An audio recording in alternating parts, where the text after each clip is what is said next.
Snow had been falling since dawn, not heavy but steady, the kind that blurs tree leans and makes a hunter's breath look like smoke from a far-off fire. James Culver was the first to spot the tracks. Not deer, not elk. Too narrow, too staggered. Bare feet, he realized, though the cold was cruel enough to skin a man raw in minutes. He crouched, touching the imprint, the heel pressed hard, the toes splayed wide. Not fresh, not quite old.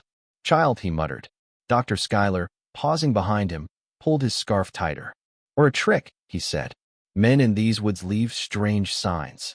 The third man, Brennan, only grunted. He had no taste for talk when the forest felt wrong. They followed the trail until the trees thinned into a small basin, the kind you wouldn't notice unless the light caught it just right. A ring of birches guarded the hollow, their bark scarred with long vertical cuts, sap blackened by winter. Inside the circle, a cabin hunched low to the ground as though ashamed of its own roofline. Smoke curled from its chimney, thin and wavering, like the forest itself was reluctant to admit life could still burn here. The hunters froze. A place like this wasn't supposed to exist. Who the hell builds here? Brennan whispered. The door creaked before any of them could answer. A boy stepped out. He was no taller than a rifle barrel, wrapped in a hide stitched with twine. His face was pale, raw at the lips, and his hair stuck in knots against his temples. But it was his eyes that stopped them, not wide with fear like a child cornered, not empty like a child broken, but steady, studying them as though they were the ones who'd trespassed. The boy lifted a hand and spoke. Not English, not any tongue Schuyler had heard in his schooling. The syllables cracked and clicked, some guttural, others sharp, carrying a rhythm too deliberate to be babble. His voice was thin from hunger yet precise, each word dropping like a stone into water. None of the men understood, but each felt the shape of what he said. It sounded like naming. The boy's eyes lingered on each of them in turn, as if measuring. First Brennan's rough coat, then Culver's gloves, then Schuyler's spectacles fogging in the cold. He spoke again, slower, repeating the phrase, tilting his head as though expecting them to follow. Schuyler whispered, "That's not a dialect." The boy finished, then fell silent, waiting. Behind him, through the open door, the hunters glimpsed a room lit by firelight and shadows. Lines had been carved into the logs, not decoration, not scripture, but grids, geometric lattices etched deep. Shapes repeated across the walls, and on the floor sat a ring of small objects, with tokens, animal bones, stones painted with soot. All arranged with such precision it made Culver's gut tighten. Brennan shifted, reaching for his rifle. The boy flinched, but didn't run. Instead, he corrected the movement, mimicking Brennan's grip, adjusting his own hand as though to show how it ought to be held. Then he said another phrase in that strange tongue, patient, instructive, like a teacher guiding a pupil. The hunters stared. Culver finally found his voice. "Son, where's your family?" The boy blinked. He seemed to parse the word family, as if it had no place in his lexicon. He tilted his head, repeating Culver's question with broken sounds, then reshaped it into his own tongue. The cadence carried no curiosity, no plea, only structure, as if he were filing the word into a system already complete. Behind them, the wind picked up, and the birches groaned like old bones. Schuyler swallowed hard. "He's not lost," he said quietly. "He's waiting." The men entered the cabin. The air inside was warmer but thick, almost damp, as though the logs themselves breathed. Symbols covered every surface, some scratched shallow, others gouged deep, overlapping like revisions of a draft. Each line had purpose. Nothing was idle. On a table sat journals, stacked neatly. Ink blotted where the hand had pressed too hard, the script still legible. The first page lay open. Ezra Harwick, March 1842.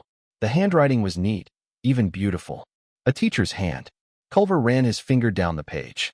Notes of lessons, drills, corrections. Beside them, sketches of mouths forming sounds that didn't belong to any language he knew. Each page grew denser, less like a diary, more like instructions, notations of tests, words to add, words to forbid. Schuyler scanned the entries, his face stiffening. "This isn't just language," he whispered. "It's training. A whole system."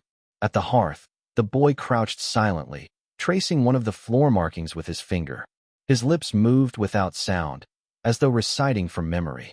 When he noticed the men watching, he straightened, pointed at the mark, and gave the word. The syllables clattered together with crisp efficiency. Then he pointed at Culver, repeated it, and waited for him to mimic. Culver shook his head. The boy frowned, not with anger, but disappointment. He repeated the word, slower this time, as if the hunter were the slow pupil in a class that could not afford failure. Schuyler's hand trembled slightly as he turned another page of the journal. Ezra Harwick's script was sharper here, insistent. To shape thought, shape the tongue. To shape the tongue, deny it corruption. They will speak only the words I give, and therefore think only the thoughts I allow. Brennan spat on the floor. This is madness. But the boy looked at him then, and for the briefest moment Brennan saw something not mad at all. Something structured, methodical, as if this child carried the weight of an entire order inside him, a grammar that had replaced his childhood. The fire popped. Outside, the wind pressed against the cabin walls like a living thing. And in the hush that followed, the boy smiled faintly, a thin, cold smile, and spoke again, his voice weaving syllables that didn't just sound foreign, but felt like commands issued from a logic older than the men could name. The hunters exchanged a glance. They had come for game. Instead, they had stumbled into a different kind of quarry, one that stared back at them with patient certainty, as though they were already categorized, already written into someone else's language.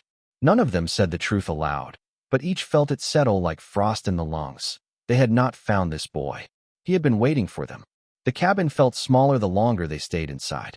The fire gave off warmth, but it was the wrong kind of warmth, close, suffocating, as if the air had been trained not to leave. James Culver busied himself with the journals spread across the table, anything to avoid the boy's watchful eyes.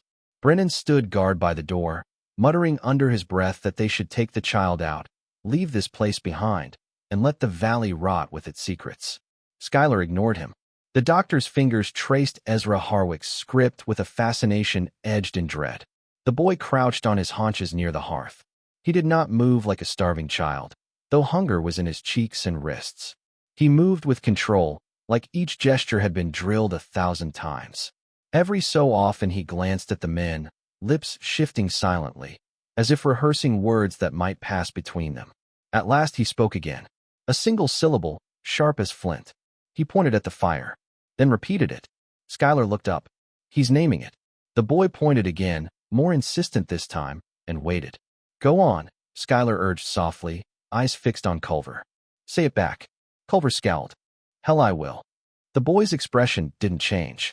He simply said the word again, slower, tone correcting, like a schoolmaster waiting for a dull student. His patience was unnerving. Finally, Schuyler gave in. He shaped the sound as best he could, awkward in his mouth. The boy nodded once, satisfied. Then he moved to the next object, a pot by the fire, and gave another word. He pointed to Schuyler again, demanding repetition. And so the lesson began. The men did not notice at first how easily the room itself encouraged the exercise. Every surface had been carved with grids and markings, lines intersecting, symbols repeating, like the cabin had been designed as a classroom, each wall another page. There was rhythm to it, too. The boy's words matched the cadence of the carvings, as though the whole house was a book read aloud. Schuyler scribbled notes, desperate to capture the sounds. It isn't random, he muttered. He's following structure. Consonants fixed, vowels flexible. A grammar engineered. Engineered for what? Brennan snapped. He had not touched the journals, but he could not stop glancing at them, as if fearing what he'd see in the margins. The boy answered for them. He touched his chest and spoke a phrase with quiet authority. Then he touched Culver's chest and said a different phrase, similar but not the same. His face was calm, but there was weight behind the distinction, like categories being filed. What did he call me? Culver asked, unsettled. Schuyler shook his head. I don't know, but he marked you different from himself. That much is clear. Brennan spat. I told you. This isn't a lost boy. This is something raised. Fed on madness. The boy's gaze flicked to Brennan, unblinking. For a moment, Culver swore he saw contempt there, not the hot contempt of a child, but the cool assessment of a man taking inventory. As night deepened, Schuyler opened more of the journals. Ezra Harwick's voice emerged page by page, precise and relentless. The early entries described the valley, soil tested, water mapped, trees marked for timber. A teacher's mind turned to colonizing wilderness. Then the lessons began. March 6th, Sarah doubts the rigor, but I remind her, language precedes thought. We must cut away the weak vocabulary before it roots. The boy repeats without hesitation. The girls need correction. April 21st, removed all words of refusal. No, cannot be spoken without reintroducing corruption. They learn quickly. They hunger for permission to name. Schuyler's lips tightened as he read. He could hear Ezra in every deliberate stroke of the pen, not a ranting lunatic, but a rational craftsman. Good God, Culver murmured. He thought he was building something. Brennan snorted. A prison. But the boy, sitting silent now, seemed to hear his father's voice in the turning of each page. His posture straightened when Schuyler read aloud, as if remembering lessons. When Schuyler tried to speak to him in English, "What is your name?" the boy only tilted his head. He repeated the question back in Ezra's tongue, then supplied his own version of Benjamin. The syllables altered, stripped of softness. It sounded less like a name and more like a designation. Not Benjamin, the boy corrected flatly, as though to say, that word does not belong here. Brennan slammed his fist against the table. Enough. We're wasting time. This child doesn't need scholars. He needs a priest and a bed. The boy startled but didn't cry. Instead, he rose and drew a circle in the ash at his feet. He placed a charred stick inside it, then another beside it. With deliberate slowness, he pointed to one stick, gave a word, then pointed to the other and gave a different word. His tone was patient, instructive. Schuyler leaned forward, recognition dawning. He's classifying. One word means usable, the other means not. That's how he sees the world. Not good and bad, not right and wrong, but categories. The boy looked up at him, eyes bright with affirmation. Finally, someone understood. Brennan stepped back as though struck. Outside, the wind howled against the birches. Snow pushed through the cracks, collecting in corners.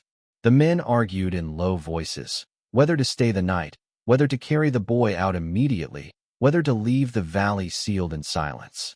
Schuyler wanted to stay, to learn more. Culver wanted to leave, but couldn't shake the duty of bringing the child to safety. Brennan wanted to burn the place to ash, journals and all. And through it all, the boy watched. Silent, patient, expectant. When the fire burned low, he stood and began to hum. A tune without melody, rhythmic, almost mechanical. Each note matched the markings on the wall. It was not a lullaby. It was a drill. The sound carried through the cabin, hollow and inescapable, until even Brennan fell quiet. It was then they understood. They weren't simply sheltering in a stranger's home. They were inside a classroom still teaching, long after its master was gone. The storm came sudden, like a curtain dropping. Snow thickened to a white wall outside the cabin, swallowing the birch grove. The wind howled against the shutters with a voice that seemed almost human, wailing, pleading, mocking. Brennan cursed. Culver shoved another log on the fire. The cabin creaked under the pressure of weather that promised no travel until morning. They were trapped. The boy knew it. He sat cross-legged near the hearth, eyes reflecting the flames. His lips moved, silent at first, then audible, syllables that rattled like bone on stone. Schuyler froze mid-scribble. He's reciting. What's he saying? Culver asked. The boy stopped. He looked directly at Schuyler and repeated the phrase. Slow. Clear. Schuyler tried to shape the sounds back, awkward in his mouth. The boy's face lit, approval. He leaned forward, spoke another word, pointed to Schuyler's chest. Then a different word, pointing to Brennan. Brennan scowled. What's he calling me now? Schuyler swallowed. Not sure. But the words are opposites. Like two categories. The boy clapped once, sharp. The sound cracked through the room like a rifle shot. He was teaching them. The journals confirmed it. Schuyler flipped pages while the boy paced in a slow circle, murmuring. Ezra's handwriting grew tighter as the entries advanced. June 3rd. Today we erased mercy. The tongue offers no room for hesitation. Children corrected swiftly. They no longer ask should. They ask only when. July 15th. Sarah weeps at night. I remind her, compassion is a disease of words. Without the word, the thought dies. Without the thought, the act flows clean. Schuyler's breath came shallow as he read. Ezra had not been improvising.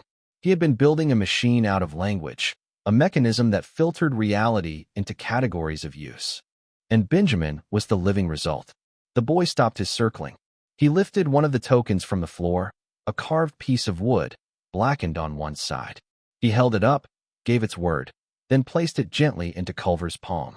Culver felt the weightless piece as though it were lead. "What's it mean?" The boy gave another word, then pointed to Brennan's knife. Culver's stomach dropped. "Skylar." The doctor's face had gone pale. "He's teaching equivalence. This token stands for something usable. He's telling us a knife and this piece of wood are the same, because both serve a function." Brennan snatched the token, tossed it into the fire. It hissed, blackened, and collapsed into ash. The boy's expression did not break. He simply picked up another token, drew a circle in the soot, and placed it inside. He spoke the word again, louder. Skylar whispered, "He doesn't care about the object. It's the category that matters. Destroy one, the concept remains." The storm hammered harder. Shadows from the fire stretched and broke against the marked walls, turning the carvings into shifting shapes. The boy suddenly rose, voice climbing. He began a chant, not melody, not prayer, but cadence, rising and falling with mathematical precision. His small hands shaped invisible diagrams in the air. Brennan grabbed his rifle. "Enough of this devil's tongue." "Wait." Skylar snapped. "He's not raving. He's calling a lesson. Watch." The boy pointed at Brennan's weapon, chanted a phrase, then turned to Culver and mimed pulling a trigger. He didn't flinch, didn't blink, just waited for Culver to follow through the motion. "Christ Almighty," Culver whispered. The boy repeated the gesture, then corrected Culver's grip with his own tiny hands. Patient, precise, as though showing a younger sibling how to draw a bowstring. Brennan shoved the boy back with the barrel. "Stop it." The boy stumbled but didn't cry out. He looked up at Brennan with that same unshaken stare, the look of someone who had never been taught what fear was supposed to feel like. Skylar spoke through clenched teeth. "Don't you see? He doesn't understand danger. Or cruelty. He can't. His language doesn't hold those concepts." Brennan's jaw tightened. Then maybe he needs to learn the hard way. He chambered around, loud and deliberate. The boy tilted his head, listening. Then he said a new word, clear and commanding. Skylar froze. He scribbled it down, translating in fragments. His voice trembled. He just called the rifle deliverer. Not weapon, not tool. Deliverer.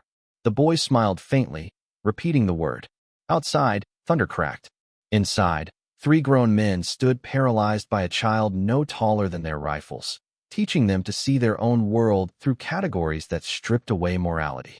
Later, when the fire burned low, Culver whispered to Skylar while the boy dozed near the hearth. "This isn't survival," he said. "This isn't just a father gone mad. It's a creed." He wanted the boy to carry it.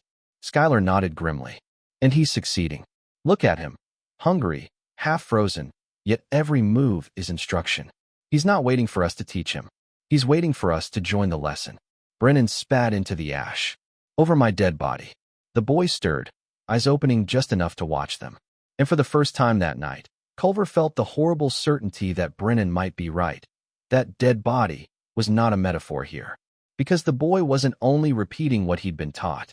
He was already preparing them for something. The storm raged. The cabin groaned. And in the flicker of firelight, the carvings on the wall seemed to shift into something new. Not grids, not symbols, but words the men almost recognized. Almost.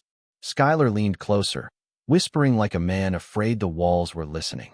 "He's still learning. From us. Right now." Culver's skin went cold. The midpoint had arrived. The hunters weren't just witnesses anymore. They were pupils. And the boy was the teacher. The storm refused to relent. By the second night, the cabin felt less like shelter and more like a coffin rattled by the wind. Snow piled high against the door, sealing them in. The air grew thick with smoke and unspoken dread. Benjamin, for that was the name Skylar insisted on, though the boy corrected it each time into his clipped syllables, spent hours tracing patterns in the ash on the floor. Circles, grids, the same shapes carved into the walls. Each time he finished, he'd pause and look to the men expectantly, as though waiting for them to repeat the drill. Brennan wouldn't.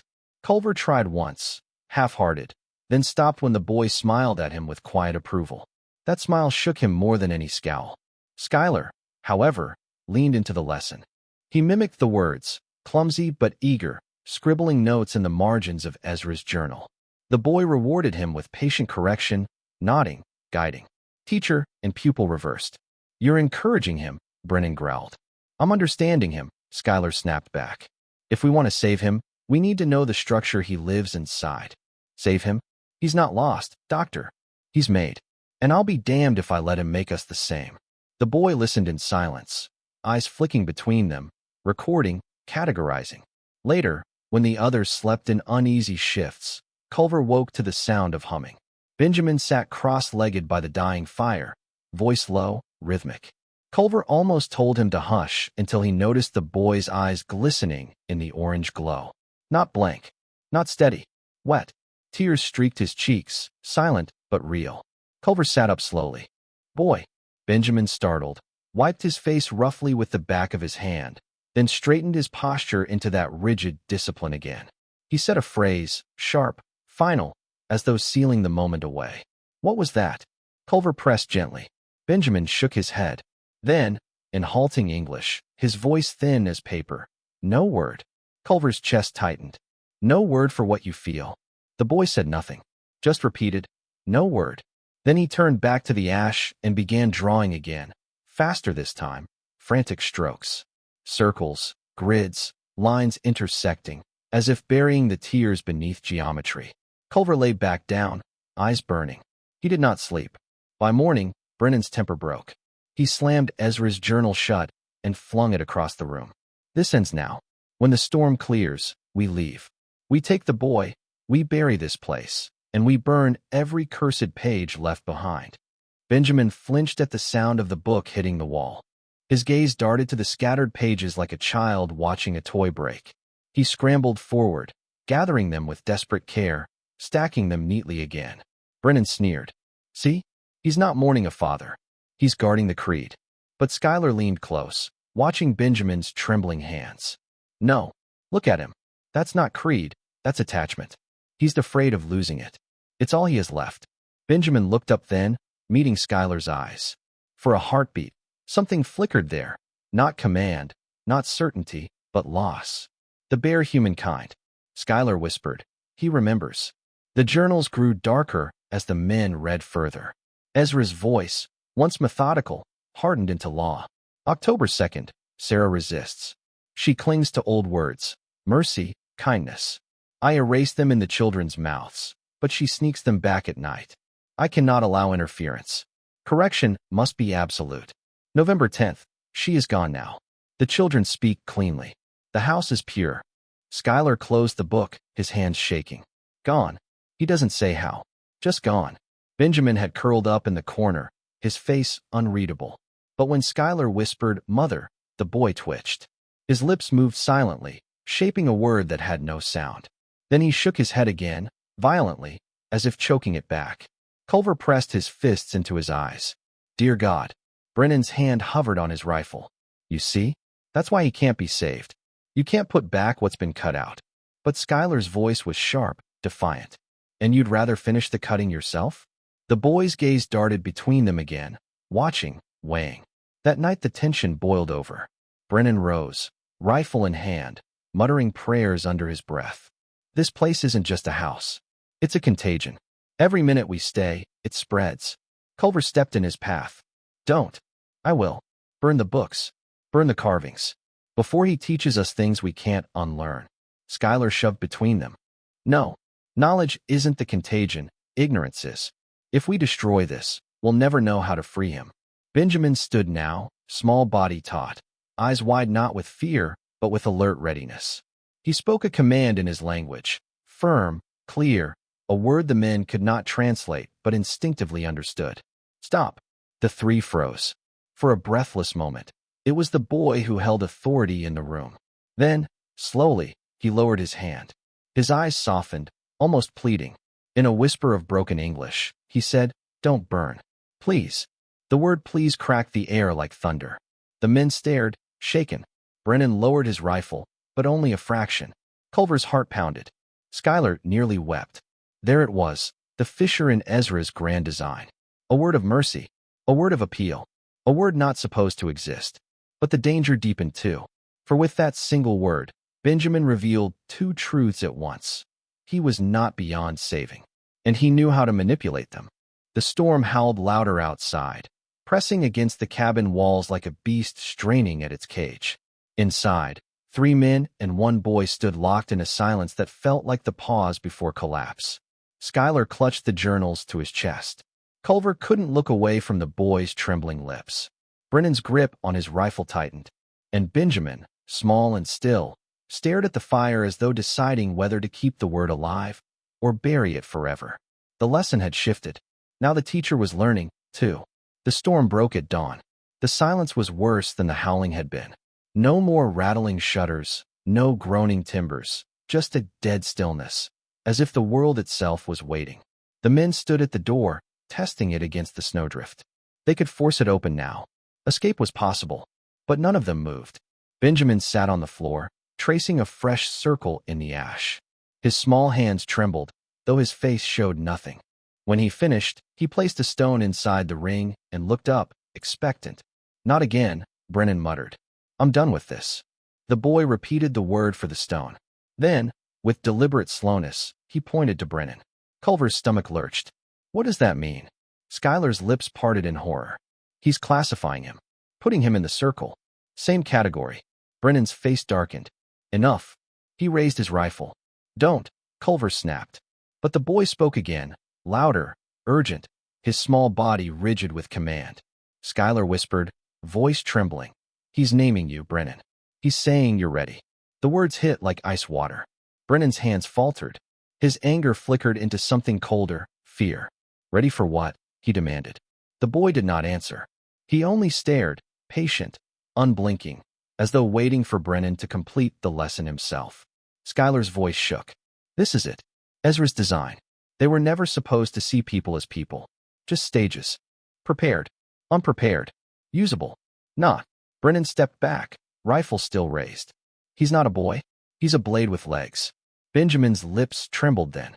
For the first time, his composure cracked. He whispered in broken English, almost inaudible, "Not blade." Culver's chest tightened. "Then what are you?" Benjamin's eyes filled. His mouth opened, but no word came. He shook his head violently, pounding his fists into the ash circle until it smeared into nothing. Schuyler fell to his knees, reaching for him. "Benjamin, listen to me." But the boy shoved him back, shaking, gasping, repeating in his own tongue a phrase that rang with desperation. The same phrase over and over, louder, higher, cracking his voice. Schuyler's face drained of color. He's saying, "There is no word." Brennan raised his rifle again. "We end this now." Culver moved between them, his own hands shaking. "You shoot him, Brennan, and you prove Ezra right. You turn this boy into exactly what that madman wanted. A monster everyone will fear, not a child who can be saved." "He's already gone," Brennan barked. "Look at him. He doesn't even know what mercy means." But then, as if summoned by the argument, Benjamin whispered again. Soft, fragile, barely audible. "Please." The room froze. The word hung in the air like a miracle. Schuyler broke into a sob. Culver's throat closed. Even Brennan hesitated, finger trembling on the trigger. Benjamin's face twisted, tears spilling now, raw and human. "Please," he repeated, louder this time, begging without knowing how to shape the rest of the sentence. Culver dropped to his knees beside him, gripping his shoulders. "You don't need the word, son. You already know what it means." The boy clung to him, small body shaking, sobs breaking free from a heart that had been taught to silence them. For the first time, the classroom cracked. But Brennan couldn't bear it. His hands shook, his jaw clenched. "You think a word fixes this? You think tears make him safe? He'll carry that tongue forever. And it'll spread. To us. To others. It doesn't die with Ezra." Schuyler stood, desperate. "Then teach him new words. Drown the old with the new. That's what language does. It grows, it replaces. Don't you see? This is the moment. This is the choice." Brennan's eyes burned. Choice? That's the one thing Ezra erased. He made a world where choice doesn't exist. He raised the rifle again. "I won't let that world out of this cabin." The boy screamed, not in his father's tongue, not in English, but in a raw, primal cry no system could cage. And in that scream, Brennan faltered. The rifle dipped. His knees buckled. The sound broke through every wall Ezra had built. The boy collapsed against Culver's chest, sobbing. The silence after was unbearable. Brennan dropped the rifle.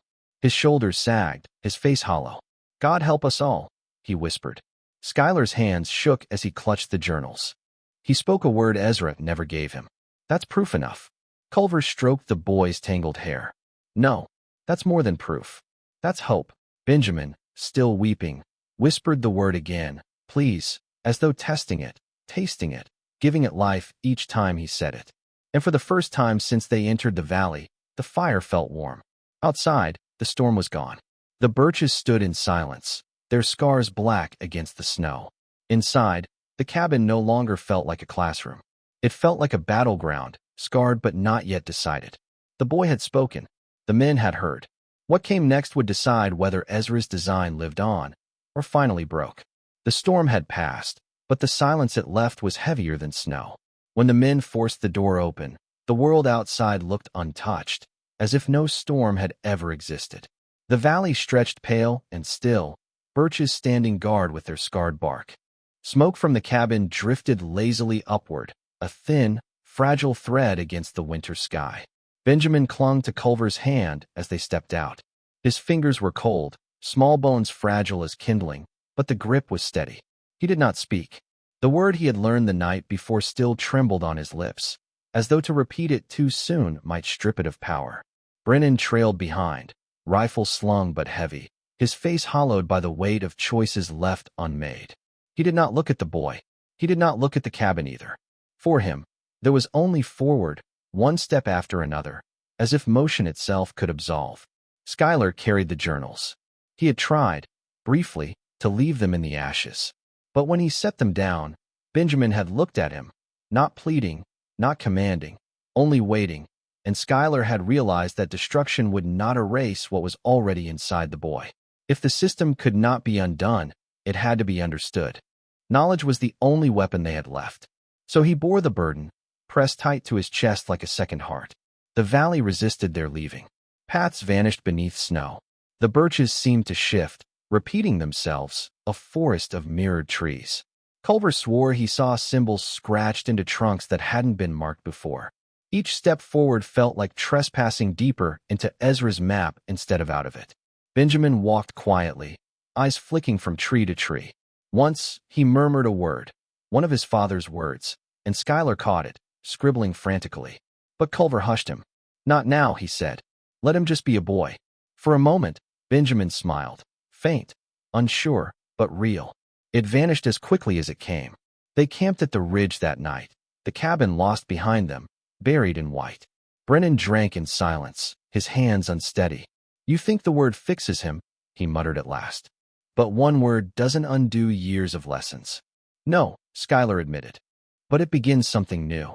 That's what language is. A beginning." Culver stared into the fire. Benjamin curled against him. "Maybe we don't need to erase what Ezra made. Maybe we just need to give him better words to drown the old ones out." Brennan spat into the flames. "Or maybe you're just teaching him to wear two faces. Which one do you think will win when it matters?" The fire popped, sending sparks into the dark. None of them answered. Benjamin stirred, whispering again in English. "Please." Then he added, halting, searching for shape. "Stay." The men froze. It was not perfect, not fluid, but it was enough. Culver bent and pressed his forehead to the boy's hair. "We'll stay as long as it takes." By the time they reached town, rumors already stirred. Hunters don't vanish for days without tongues wagging. The boy was met with stares, whispers, and the wary silence of people who knew that some discoveries were too strange to fit in ordinary rooms. Officials took statements. Papers were filed. Words like custody and asylum circled like vultures. Skylar argued for care, Culver argued for family, Brennan argued for fire. But Benjamin said nothing. He sat in the corner of every room, eyes watching, hands folded in that unnerving stillness. He was waiting, still waiting, as though the lesson had not ended but only paused. Weeks later, Culver visited Skylar's quarters. The journals lay open on the desk, pages covered in Skylar's cramped translations. "You're still at it," Culver said. "I have to be," Skylar murmured. "If we don't understand the structure, we'll never know how to build against it." And the boy? Skylar's gaze softened. He learns fast. English, scripture, songs. But the old tongue slips through. Sometimes he teaches without realizing he's teaching. The children in town, they've picked up sounds from him already. Culver's jaw tightened. Then maybe Brennan was right. Or maybe this is how it breaks, Skylar countered. Not by burning it. By letting it mix. Diluting it with words it was never meant to hold. From the corner, Benjamin looked up. He met Culver's eyes. And in careful, deliberate English, he whispered, "Home." Culver's breath caught. The records that survive, sparse, contradictory, say little after that. Some claim Benjamin was placed with a foster family, his past sealed away. Others say he vanished, the valley swallowing him back. The journals were filed, locked, forgotten. Or so the story goes. What is certain is this. Ezra Harwick's language did not die in that cabin. It walked out in the mouth of a boy who learned to cry, to beg, to hope. It carried into notebooks, whispers, and perhaps even into other children's games. But along with it walked another word. A word Ezra never intended. Please. A fragile seed, planted in ash. And if you listen, some say, you can still hear it. A child's voice in the hush of winter woods, speaking softly, testing the word again and again, trying to make it grow. Please.